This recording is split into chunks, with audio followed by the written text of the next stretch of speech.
Somehow he's going to bring his blessing to all families of the world through this one family. So that's Abraham. The next time we see God make a covenant is when Abraham's family grows into the tribe of Israel. And this covenant is with the whole tribe. God asks them to obey a set of laws, which are these guidelines for living well as a community of God's partners. And if they do this, then God promises to bless them and that they will become a people who then represent him to the rest of humanity. That's the covenant with Israel. The last covenant is with King David. Yeah, the tribe of Israel has become this large nation, ruled by David. And God asked David and his descendants to partner with him by leading Israel in obeying the laws and doing what is right and just. And God promises that one day, one of David's sons will come and extend God's kingdom of peace and blessing over all the nations. So those are the 4 covenants that God makes in order to restore his partnership with the whole world. But here's what happens. Israel breaks the covenant. They worship other gods, they allow horrible injustice, and so they lose their land and are forced off into exile. So it seems hopeless.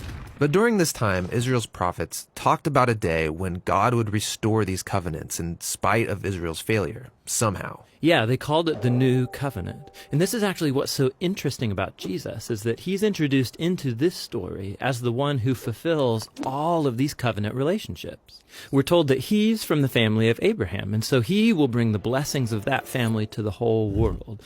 We're told that he's the faithful Israelite who was able to truly obey the law. And we're told that he's the king from the line of David, and so he goes about extending God's kingdom of justice and peace to all. And that's really remarkable for one guy. Yeah, and what it highlights is perhaps the most surprising claim of all made about this man, that Jesus is no mere human, but rather God become human. And God did this in order to be that faithful covenant partner that we are all made to be, but have failed to be.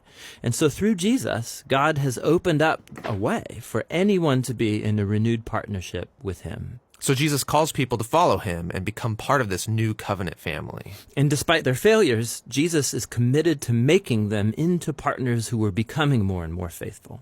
The story of the Bible ends with a vision of a fully renewed world, full of goodness and peace. And there's this renewed humanity there, partnering together with God to expand the goodness of his creation. And so the end of the Bible story is really a new beginning.